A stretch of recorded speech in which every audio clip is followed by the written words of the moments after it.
Hey everyone, welcome back to Corporate Decoder, the place where we decode the complex language of corporate finance and find the juicy details buried within these filings. Today we're diving into Ming Shing Group Holdings Limited's latest annual report, and let me tell you, it's a real page turner, especially when it comes to their financials, which is into description below, where we discuss these findings and more.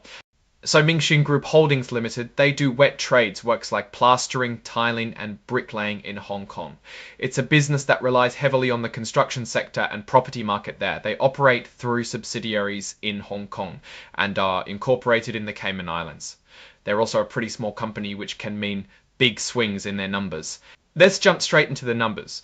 For the year ending March 31, 2025, their revenue jumped by 22.8% to over $33 million US.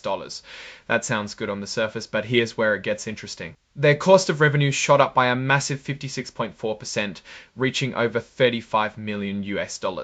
This means they spent way more money to earn that increased revenue. This dramatic increase in costs led to a significant drop in profit.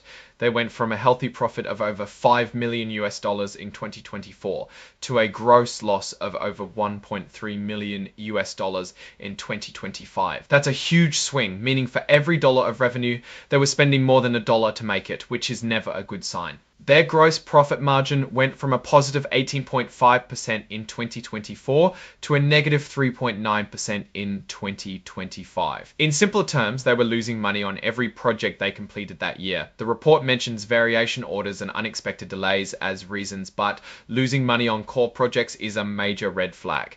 On top of that, their general and administrative expenses more than doubled, going from about $1.8 million US in 2024 to over $4 million US in 2025, an increase of a whopping 119.2%. A big chunk of this jump was due to increased credit loss allowances and costs related to their IPO. All these rising costs and shrinking profits meant that Ming Shing Group Holdings Limited went from a net income of over $2.3 million US in 2024 to a net loss of nearly $5.7 million US in 2025. This massive turnaround really highlights the challenges they faced in that period. Now let's look at their balance sheet. Their accounts receivable, which is money owed to them by customers, more than doubled from about $1.6 million US in 2024 to over $4.2 million US in 2025. While some of this might be due to increased sales, a big jump like this can also signal slower customer payments, which can strain a company's cash flow. And their debt is also growing. Their total bank and other borrowings increased from about $6.8 million US in 2024 to over $7.6 million US in 2025.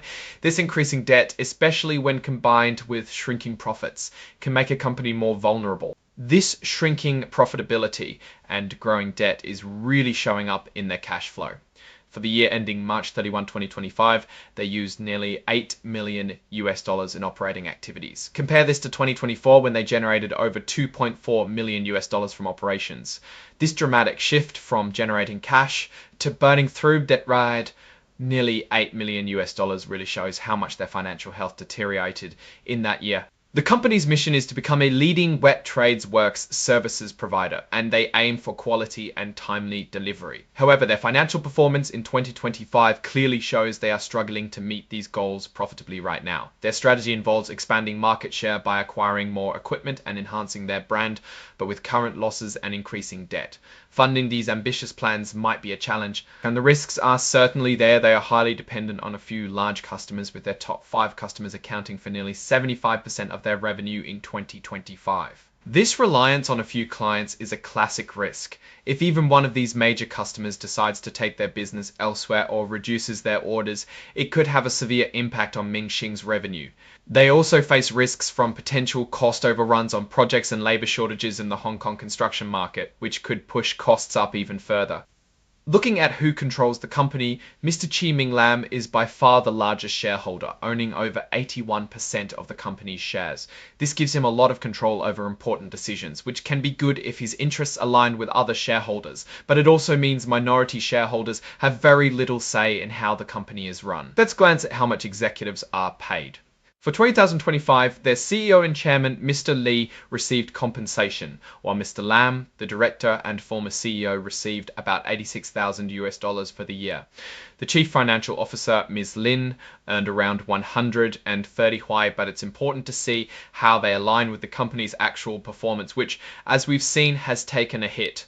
When we look at their shareholders' equity, it's dipped significantly. For the year ending March 31, 25, it's sitting at just under $1 million in 2024, but it's a sharp contrast to the 382,000 level in 2023. However, the big negative number in accumulated deficit, which stands at nearly $5.85 million in 2023. However, the big negative number in accumulated deficit, which stands at nearly $5.85 million is a serious concern, suggesting the company has been consistently losing money over time. Now, the auditors. For the year ending March 31, 25, their auditor was SO Professional Corporation. But before that, for the years ending March 31, $24,000 in 2024 and 2023, it was HCPA LLC.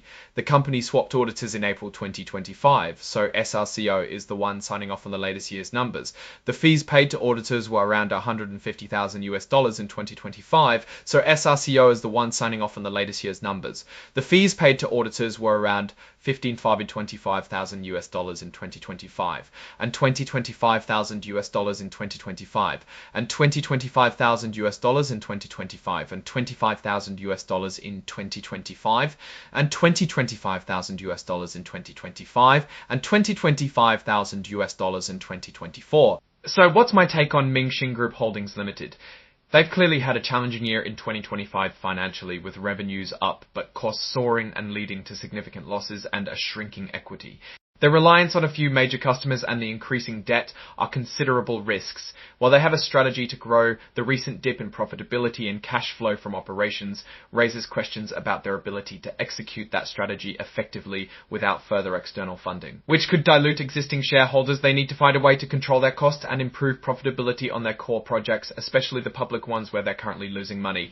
Alright, that's our deep dive into Ming Shing Group Holdings Limited's latest filing. What's your take on these numbers and what they signal for the company's future? Drop your thoughts in the comments.